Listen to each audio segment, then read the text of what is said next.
திருவுளம் நிறைவேற்ற ஆண்டவரே இதோ வருகின்றே. உமது திருவுளம் நிறைவேற்ற ஆண்டவரே இதோ வருகின்றே.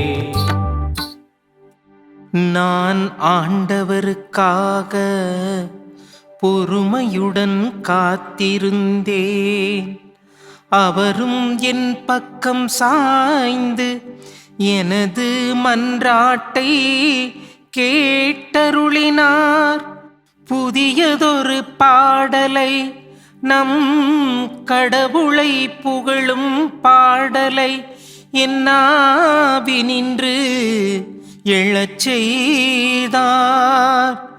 பலியையும் காணிக்கையையும் நீர் விரும்பவில்லை, எரிபலிகளையும் பாவம் போக்கும் பலியையும் நீர் கேட்கவில்லை.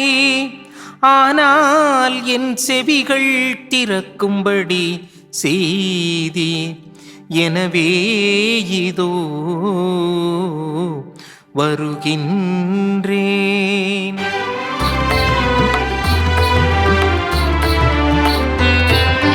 உமது திருவுளம் நிறைவேற்ற ஆண்டவரே இதோ வருகின்றே. உமது திருவுளம் நிறைவேற்ற ஆண்டவரே இதோ வருகின்றே. கிரேஸ்வில் பிரியமான சகோதர சகோதரிகளே, உங்களை அனைவரும் இந்த தினம்தோறும் திருப்பாடலில் சந்திப்பதில் பெரும் மகிழ்ச்சி அடைகிறேன். பிரியமானவர்களே, இன்று நமக்கு கொடுக்கப்பட்ட இந்த திருப்பாடலானது திருப்பாடல் அதிகாரம் 40. அந்த பாடலை தியானிக்கும் பொழுது 3 கருத்தினை நம்மளுக்கு இந்த திருப்பாடல் ஆசிரியர் தருகிறார். ஒன்று காத்திருத்தல், இன்னொன்று பலி செலுத்துவது, மூன்றாவதாக ஆண்டவருக்காக சாட்சியாக இருப்பது. பிரியமானவர்களே, இந்த முதல் கருத்து ஆண்டவருக்காக காத்திருப்பது. நாம் பல வேளைகளில் நமக்கு தேவேன் போதும் மட்டும்தான் நாம் ஆண்டவரை தேடுகிறோம். ஐயோ, எனக்கு யாரும் இல்லையே என்று நாம் தனிமையில் தவிக்கும் பொழுது நாம் முடிவெடுப்பது சூசைட். பிரியமானவர்களே, ஆண்டவர் கூறுவது, நான் உலகம் முடியும் வரை எந்நாளும் நான் உங்களோடு இருப்பேன் என்று இந்த திருப்பாடல் ஆசிரியர் வழியாக ஆண்டவர் நமக்கு வெளிப்படுத்துகிறார். பிரியமானவரே, நாம் எதற்கும் தயக்கப்பட தேவையில்லை. ஆண்டவர் தாமே என் உயிர் மூச்சு, ஆண்டவர் தாமே என் கிண்ணம். ஆண்டவர் நம்மை ஆசீர்வதிக்க தயாரா இருக்கிறார். ஆனால் நாம் அவருக்காக இயங்குகிறோமா? ஆண்டவரே, நீர் இல்லாமல் நான் ஒன்றுமில்லை ஆண்டவரே என்று சொல்வதற்கு தயாராக இருக்கிறோமா?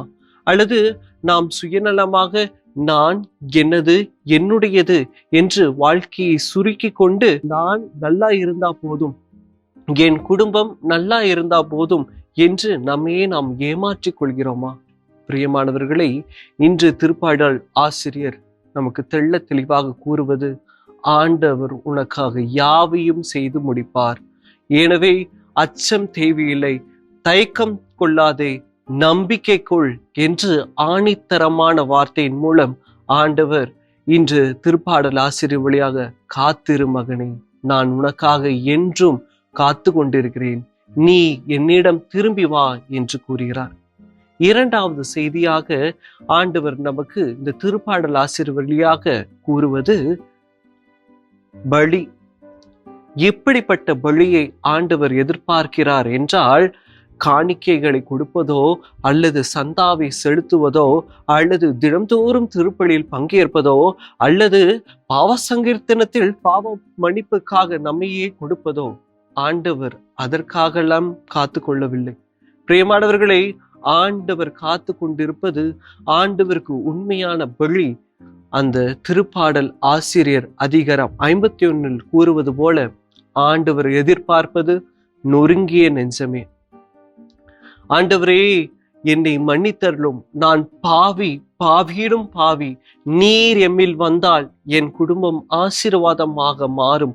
ஆண்டவரே, நீர் என்னை தொட்டு ஆசீர்வதியும் என்று ஆண்டவர் அவ்வாறு நம்மையே நொறுக்கி கொண்டு, நம்மையே வருத்தி கொண்டு, ஆண்டவர் இல்லாமல் நான் ஒன்றுமில்லை என்று கூறும் மனதுதான் ஆண்டவருக்கு உண்மையான பலி, ஆண்டவருக்கான ஏற்ற பலி. நாம் எப்படிப்பட்ட பலியை செலுத்துகிறோம்? சும்மா வெளிவேடக்காரரை போல தினம்தோறும் திருப்பலியில் பங்கெடுக்கிறோம், தினம்தோறும் பூசையில் வந்து பங்கெடுக்கிறோம், தினம்தோறும் பாவ சங்கீர்த்தனம் செய்கிறோம், தினம்தோறும் காணிக்கை கொடுக்கிறோம். ஆண்டவர் கேட்பது அதல்ல. மாறாக ஆண்டவர் கேட்பது, மகனே மகளே, நீ எனக்காக இருக்கிறாயா? நீ எனக்காக உன்னையே விட்டு கொடுத்து, உன்னையே விட்டு விட்டு தன்னையே முழுமையாக அர்ப்பணிக்கிறதுதான் உண்மையான பலி. மூன்றாவதாக பார்த்தோம் என்றால், திருப்பாடலின் ஆசிரியர் வழியாக ஆண்டவர் கூறுவது, எனக்கு சாட்சி உள்ள பிள்ளைகளாக வாழணும்.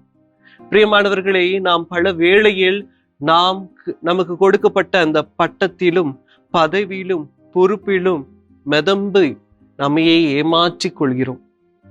ஆண்டவர் கூறுவது, அந்த பட்டமும் பொறுப்பும் பதவியும் அனைத்தும் கொடுத்தது நான் தான். ஆனால் நீ என்னை மறந்து கொண்டு உன்னையே ஏமாற்றிக் கொண்டு சுயநலமாக வாழ்ந்து கொண்டிருக்கிறாய். ஆண்டவர் கூறுவது ஒன்றே ஒன்று, நீ எனக்காக சாட்சி உள்ள பிள்ளைகளாக வாழுகிறாயா? ஒருவர் கஷ்டப்பட்டிருக்கிற பொழுது அவருக்காக நீ உன் குரலை கொடுத்து, நீ உன் உதவி கரங்களை கொடுத்து அவரை உதவுகிறாயா? ஆண்டவர் கேட்பது, நீ எனக்கு சாட்சி உள்ள பிள்ளைகளாக இருக்கிறாயா? பிரியமானவர்களே, நம்மையே நாம் இந்த பலியில் அர்ப்பணிப்போம். ஒன்று கூடி ஜெபிப்போம். ஆண்டவரே, எங்களை படைத்து பராமரித்து வருகின்ற பரலோக தகப்பனே, இவ்வேளையிலே சிறப்பாக உம்மிடத்தில் நாங்களே எங்களையும் எங்கள் குடும்பத்தார் அனைவரையும் உமது பாதத்தில் சமர்ப்பிக்கின்றோம். ஆண்டவரே, நீர் விரும்புவது உள்ளத்தின் உண்மையும் நொறுங்கிய நெஞ்சமும். ஆண்டவரே, எங்களுக்கு கொடுக்கப்பட்ட அனைத்தும் உம்மால் அன்றி நாங்கள் ஒன்றுமே இல்லைங்க ஆண்டவரே என்ற மனதையும் என்ற நம்பிக்கையும் எங்களுக்கு தாரும். ஆண்டவரே, உம்மை அண்டி செல்லும் அனைவரும் உம்மில் ஆசீர்வதிக்கப்பட்டு நாங்கள் அனைவரும் உமக்கு சாட்சியுள்ள பிள்ளைகளாக மாறவும் வாழவும் வரத்தையும் அருளையும் தந்தருளும். எங்கள் ஜெபங்களெல்லாம் எங்கள் ஆண்டவராகிய இயேசு கிறிஸ்து வழியாக மன்றாடுகிறோம். ஆமென்.